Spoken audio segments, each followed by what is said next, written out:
Բարի օր, սիրելի հայրենակիցներ, 5-ի ուղիղ եթերում Հայլուրն է։ Եվ այսպես Ֆրանսիայում քաղաքական ճգնաժամը խորանում է, նորանշանակ վարչապետ Սեբաստիան Լեկորնյուն ընդամենը 27 օր պաշտոնավարելուց հետո այսօր առավոտյան հրաժարականի դիմում է ներկայացրել Ֆրանսիայի նախագահին։ Լեկորնյուն հրաժարականը ներկայացրել քաղաքական ճնշումների պատճառով։ Նրա կաբինետը նշանակման օրվանից քննադատվում էր կառավարությունում Մակրոնի աջակիցներ եւ աջակենտրոն հանրապետականներ կուսակցության ներկայացուցիչներ ներգրավելու համար։ Սա դժգոհություններ է առաջացրել ոչ միայն ընդդիմության, այլ նաեւ կառավարող դաշինքի ներսում։ Բացի դա, Լեկորնյուն չկարողացավ ապահովել խորհրդարանի կայուն մեծամասնություն, ինչն էլ վտանգի տակ դրեց կառավարության կայունությունը եւ հավանաբար դարձավ նրա հրաժարականի պատճառը։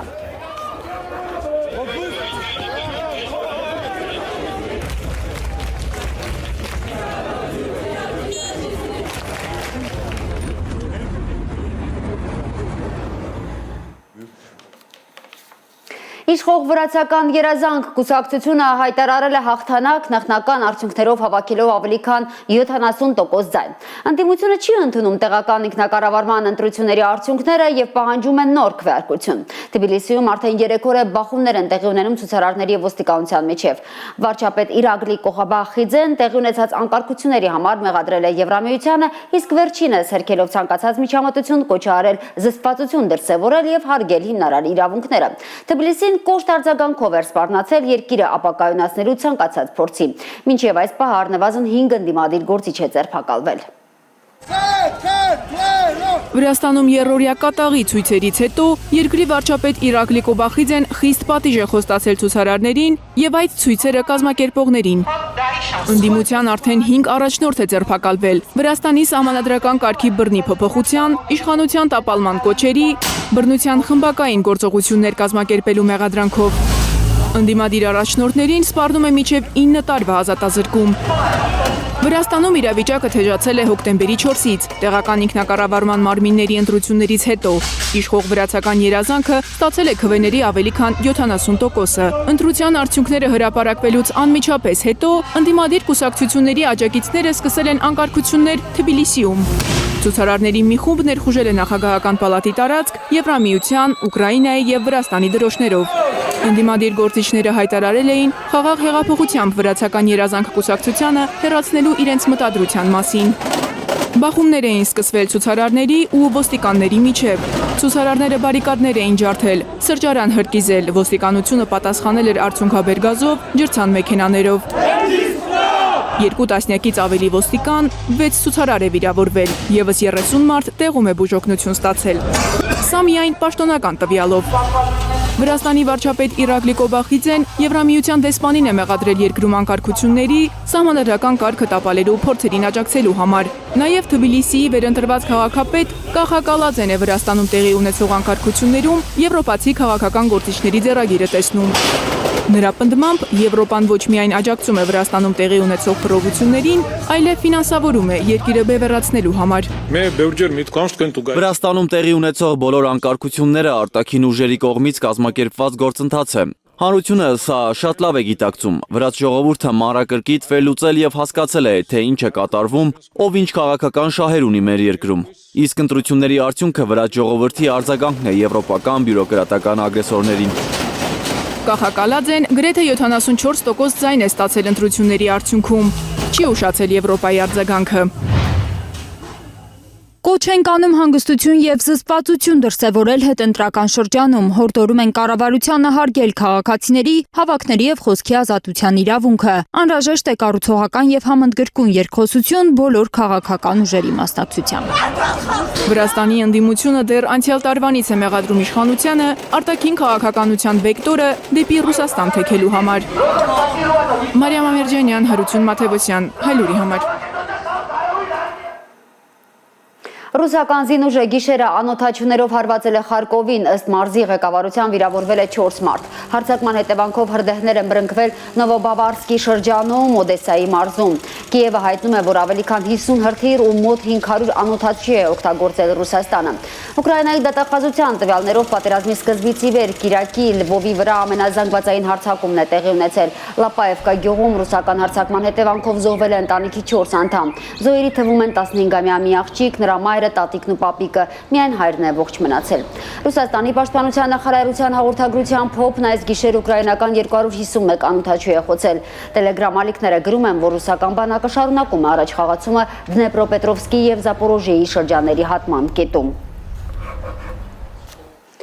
Կրասնոյարսկի եւ Ստավրոպոլի երկրամասերում հրեական կրոնական վայրերի վրա ահաբեկչական հարձակումներ են կանխվել։ Ռուսաստանի անվտանգության դաշնային ծառայությունը հայտնում է, որ 2 մարդ է ձերբակալվել։ Կենտրոնական Ասիայի երկրներից են քաղաքացիները, որոնք պլանավորում էին ինքնաշեն պայթուցիկ սարք գործարկել քաղաքային սինագոգի տարածքում։ Ահաբեկչական հարձակումները պլանավորվել էին Պաղեստինա-իսրայելական հակամարտությունից տուժած պաղեստինցիների շահերը պաշտպանելու պատրվակով, սակայն իրականում պլանը Ռուսաստանում զանգվածային բողոքի ցույցեր հրահրելն էր, հայտարարել է Ռուսաստանի ԱԴՑ-ն։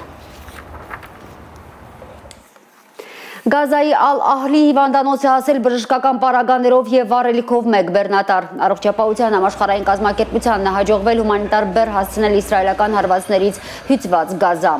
Իսկ Կահիրեում սկսվել են Իսրայելի եւ Համասի բանակցությունները։ Կողմերը պետք է պայմանավորվեն Գազայի հատվածում ռազմական գործողությունները դադարեցնելու շուրջ համաձայն Թրամփի 20 կետանոց խաղաղության ծրագրի։ Բանակցությունների առաջին փուլում նախատեսվում է քննարկել պատանդների ազատ արձակման հարցը։ Եգիպտոս է մեկնել նաեւ ԱՄՆ նախագահի հատուկ ներկայացուցիչ Սթիվ Ուիթքոֆը։ Բանակցություններից առաջ Թրամփը իր Truth Social հարթակում գրել է, որ շատ դրական քննարկումներ են ունեցել Համասի եւ մի շարք երկրների հետ Գազայում պատերազմի դադարեցման եւ պատանդների ազատման շուրջ։ Նրա խոսքով տեխնիկական խմբերը Եգիպտոսում կշարունակեն աշխատանքը, իսկ ծրագրի առաջին փուլը պետք է ավարտվի այս շաբաթ։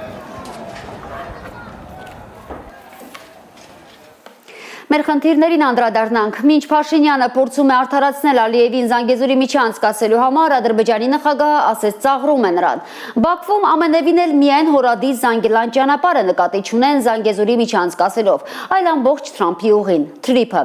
Ադրբեջան պաշտոնաթերթում տպագրված մի հոդվածում են ըստ էության տվել Փաշինյանի հարցի պատասխանը, թե ինչ է հասկանում Ալիևը Զանգեզուրի միջանցք ասելով։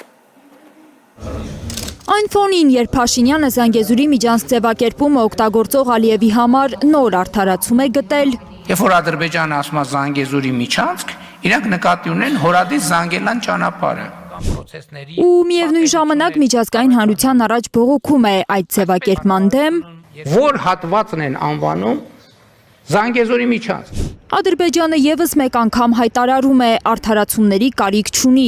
Զանգեզուրի միջանցքը ոչ միայն Ադրբեջանի տարածքով անցնող հատվածն է, այլև Սյունիքով անցնելիք ճանապարհը, Թրամփի ուղին, թրիփը։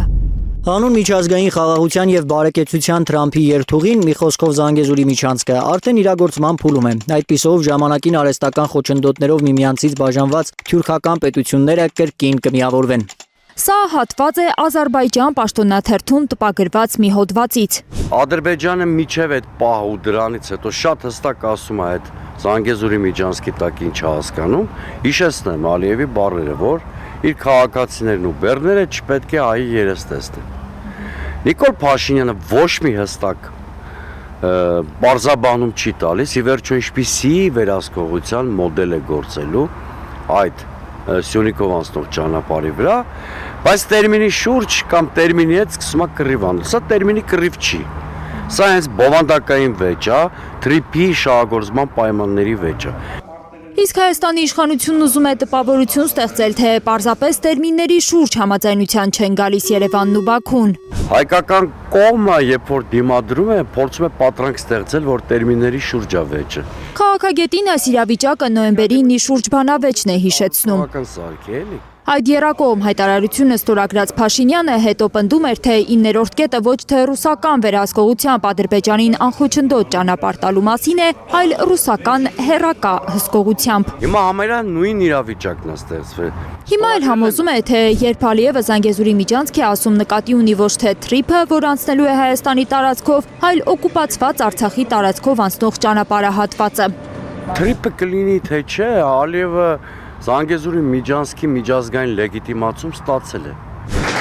Վաշինգտոնյան համաձայնություններով Ադրբեջանը Հայաստանի տարածքով անխոչնդոտ ճանապարհ ստանալու կանաչ թուղթ է ստացել։ Արդեն երկրորդը նոյեմբերի 9-ի հայտարարությունից հետո։ Նրան չի հետաքրքրում թրիփը որպես այդպիսին կյանքի կոչվի, թե չէ, որտեղ նա ունի փաստաթուղթ, որով այդ անխոչնդոտ ճանապարհի հնարավորություն ստանում են, որում երկու փաստաթուղթ՝ մի նոյեմբերի 9-ը հիմա էլ այդ Վաշինգտոնի հռչակագիրը Ռուսաստան արևմուտք հակամարտության նոր սրման, ռուս-ուկրաինական ռազմաճակատում նոր փուլի մեկնարկի պայմաններում Սուրենյանցը անիրագործելի է համարում թրիփի ծրագիրը։ Չնայած որ այս պահին էլ Հայաստանում է սահմանային ու մաքսային հարցերով զբաղվող ամերիկացիների մի խումբ։ Բնականաբար ստորագրել են հռչակագիր, երկկողմ հուշագրեր ու պիտի գան տեղում փորձեն իմպլեմենտացնել, բայց ես թվում առայժմ գործ ունենք տեխնիկական աշխատանքի հետ։ Ավելի շուտ այդ խմբերը ինֆորմացիայի հավաքագրման ու մոնիտորինգով են զբաղվում։ Լիլիթ Սարգսյան, Միլենա Պողոսյան, Հայլուր։